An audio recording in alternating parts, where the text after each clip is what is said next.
नमस्कार, जय भीम, सत श्री अकाल, जोहार। इस वक्त हमारे साथ जुड़ चुके हैं डॉक्टर विक्रम, इलाहाबाद यूनिवर्सिटी के प्रोफेसर हैं इतिहास के।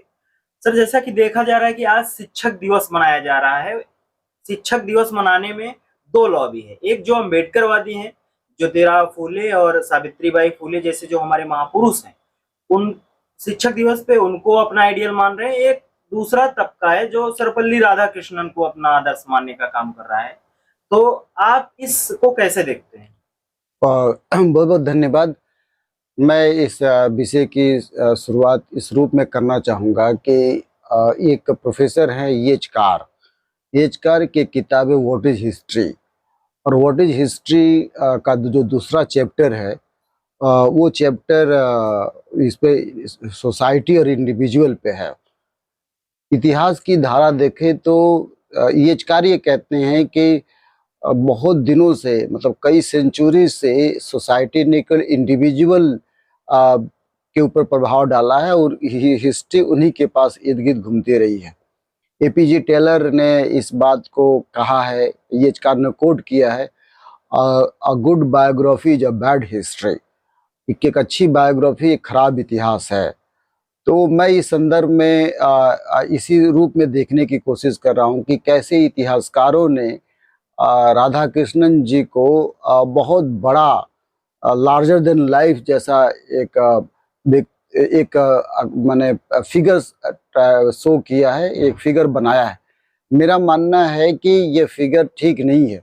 अगर हम कंट्रीब्यूशन के आधार पर देखें कि राधा कृष्णन क्या क्या कंट्रीब्यूशन था और हम शिक्षक दिवस क्यों उनके नाम पे मनाएं।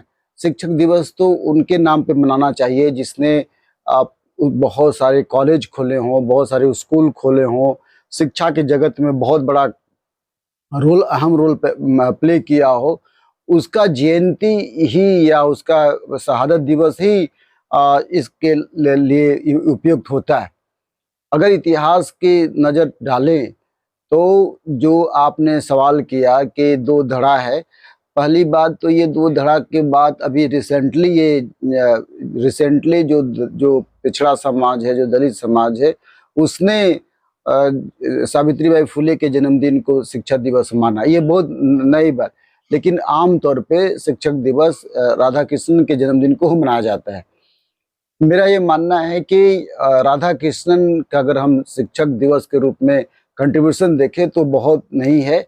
उनके ऊपर आरोप लगता है कि उन्होंने थीसिस चोरी किया है और चोरी करके उन्होंने अपना थीसिस लिखा है। ये एक बहरहाल ये विषय है, एक जांच का विषय है, इन्वेस्टिगेशन का विषय है कि ये कितना सच्चाई है, कितना सच्चाई नहीं है। लेकिन जहाँ तक कंट्रीब्यूशन की बात है और सावित्रीबाई फुले के संदर्भ में देखा जाए तो उनका कंट्रीब्यूशन निश्चित तौर पे सावित्रीबाई फुले से बहुत बहुत बहुत कम है। सावित्रीबाई फुले जहाँ पे पहली बार भारत में उस शिक्षकों के लिए, बच्चों के लिए, डिप्रेस क्लास के लिए स्कूल खोलती हैं, राधा कृष्णन के बारे में इस तरह की कोई जानकारी हमारे पास नहीं है कि उन्होंने शिक्षकों बच्चों के लिए, मतलब डिप्रेस क्लास के बच्चों के लिए स्कूल खोला है।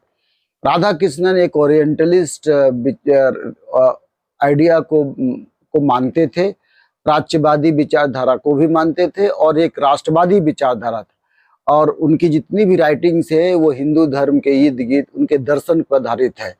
और जब हिंदू धर्म की हम बात करते हैं, दर्शन की बात करते हैं, तो निश्चित तौर पे दिल बहलाने को गालिब ये ख्याल अच्छा है यह कह करके हम कुछ देर के लिए खुश हो जाते हैं कि हिंदू धर्म जाति की बात नहीं करता है या जाति व्यवस्था, वर्ण व्यवस्था कर्म के आधार पर आधारित है, यह कह करके हम बच निकलते हैं। लेकिन सच्चाई यही है कि हिंदू धर्म आइडियली जातिगत व्यवस्था पर आधारित है।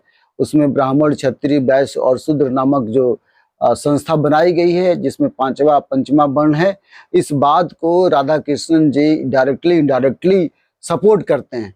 तो जो व्यक्ति जाति को का इनडायरेक्टली हिंदू धर्म के फिलॉसफी के माध्यम से सपोर्ट करता हो, वह देश का महान शिक्षक कैसे बन सकता है? और उसके नाम पे हम किस आधार पे जन्मदिन मनाएं? तो ये तर्क ठीक नहीं है।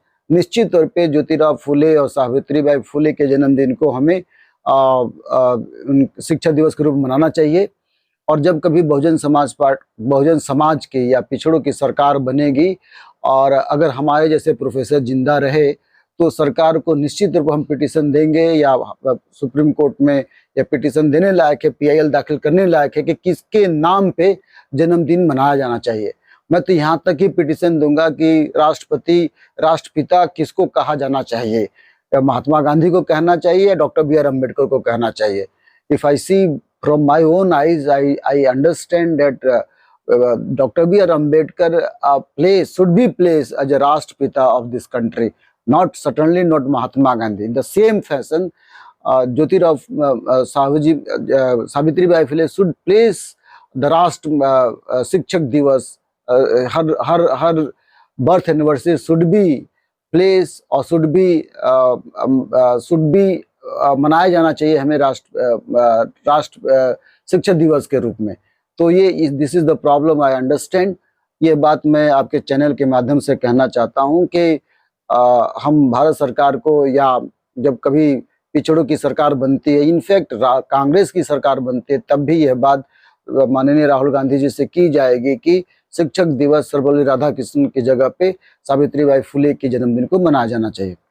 और तीसरी बात जो मैं इम्पोर्टेंट कहना चाहता हूँ कि जो ये कहा जाता है कि शिक्षक पिता की तरह होता है और छात्र रिसीवर होता है, एजुकेशन को रिसीव करने वाला होता है, ये थ्योरी बहुत गलत है।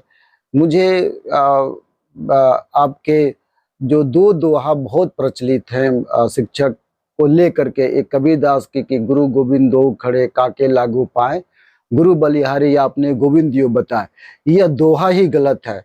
मुझे ये समझ में नहीं आता, इसमें दो बातें हैं। एक तो गुरु गोविंद क्यों, गुरु भगवान से बड़ा क्यों? जब भगवान होता ही नहीं है तो गुरु भगवान से बड़ा क्यों? बहरहाल मान भी लिया गुरु भगवान से बड़ा है, तो यह बातें सत्य नहीं है, क्योंकि बहुत से गुरु जाति के आधार पर नंबर देते हैं, बहुत से गुरु चेहरे के आधार पर नंबर देते हैं, बहुत से गुरु कास्टिस्ट हैं, बहुत से गुरु गलत ज्ञान देते हैं। जब मैं कई बार कहा हूं कि गुरुओं ने ही तो शिक्षा दिया कि 6 से क्षत्रिय पढ़ेंगे तो से तलवार पढ़ेंगे, राम स्कूल जाएगा सीता खाना पकाती है, शिक्षा किसने मुझे दिया? गुरु ने दिया। क्यों? गुरु को समझ में आना चाहिए था ना।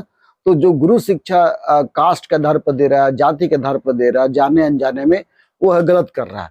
एक तो ये, और कबीरदास का ये दोहा ये ठीक नहीं है। मुझे नहीं लगता कि कबीरदास ने लिखा होगा तो गलत लिखा है। दूसरा दोहा रहीमदास का है कि गुरु यह तन बीस की बेलरी, गुरु अमृत के खान, शीश दिए जो गुरु मिले तो भी सस्ता जान। तो गुरु के लिए शीश देना, गर्दन कटा देना एक आइडियल सिचुएशन होता है। मैं तो ये कहूँगा कि हर व्यक्ति सेक्रीफाइस करे समाज के लिए। गुरु के लिए क्यों?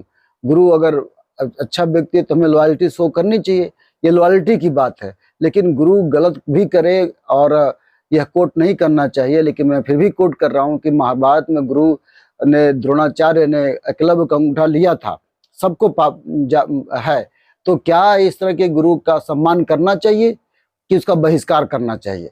और वर्तमान समय बहुत से गुरु बच्चों को मोबिलाइज करते हैं, तमाम तरह की कास्टिस्ट रिमार्क करते हैं, ये ठीक नहीं है। और चौथी बात ये कहना चाहूँगा कि थॉमस पेन के शब्दों में कि यह एक सोशल कॉन्ट्रैक्ट है। गुरु का जो रिश्ता है वह सैलरी के संदर्भित है। यूनिवर्सिटी ग्रांट कमीशन हमें सैलरी देती है तो मैं पढ़ाने जाता हूँ। तो साफ साफ ये मतलब है कि गुरु और जो छात्र का रिश्ता है वह एक गलत नॉलेज के आधार पर आधारित है। ये गलत नॉलेज है। मैं मानता हूँ कि दिस इज बैड नॉलेज, और ये जो कंट्रोल ये राज्य के दिया गया एक विचारधारा है। ये विचारधारा ब्राह्मणिकल सोशल ऑर्डर को मानता है, क्योंकि ज्यादातर गुरु वही गुरु होते थे जो पुरोहित वर्ग के होते थे, अपर कास्ट के होते थे, पंडित होते थे। और शायद ये जो विचारधारा है उन्हीं पंडितों के आधार पर, उन्हीं ब्राह्मणों के आधार पर दी गई है कि गुरु भगवान होते हैं। तो मुझ में ये षड्यंत्र नजर आता है। गुरु कोई भगवान नहीं होता, न छात्र भगवान होता है, बल्कि एक बहुत अच्छी किताब है। उस किताब का नाम है pedagogy of oppressed. Pedagogy oppressed में ये कहा जाता है कि गुरु केवल ज्ञान को गिवर करने वाला होता है, देने वाला होता है, और विद्यार्थी रिसीवर होते हैं, रिसीव करने वाला होता है। ऐसा लगता है कि सारा ज्ञान गुरु को है और छात्र को नहीं है। तो ये जो ड्यूअलिज्म है वो गलत है। और मेरा मानना है कि जो गुरु छात्र का रिश्ता है वो ब्राह्मणिकल सोशल ऑर्डर के आधार पे है, जबकि उसको इक्वालिटी, फ्रेटर्निटी और डेमोक्रेसी के आधार पर होना चाहिए, सॉवरेनिटी के आधार पर होना चाहिए। एक नए कानून के तहत मॉडर्न आइडियाज इनलाइटनमेंट के आधार पर होना चाहिए, और उसी के आधार पे हमारा सम्मान किया जाना चाहिए। यदि गुरु का बिहेव बहुत अच्छा है तो आई शुड रिस्पेक्ट, यदि गुरु का बिहेव हमारे प्रति अच्छा नहीं है तो आई शुड नॉट रिस्पेक्ट। मैं ये कहना चाहता हूँ।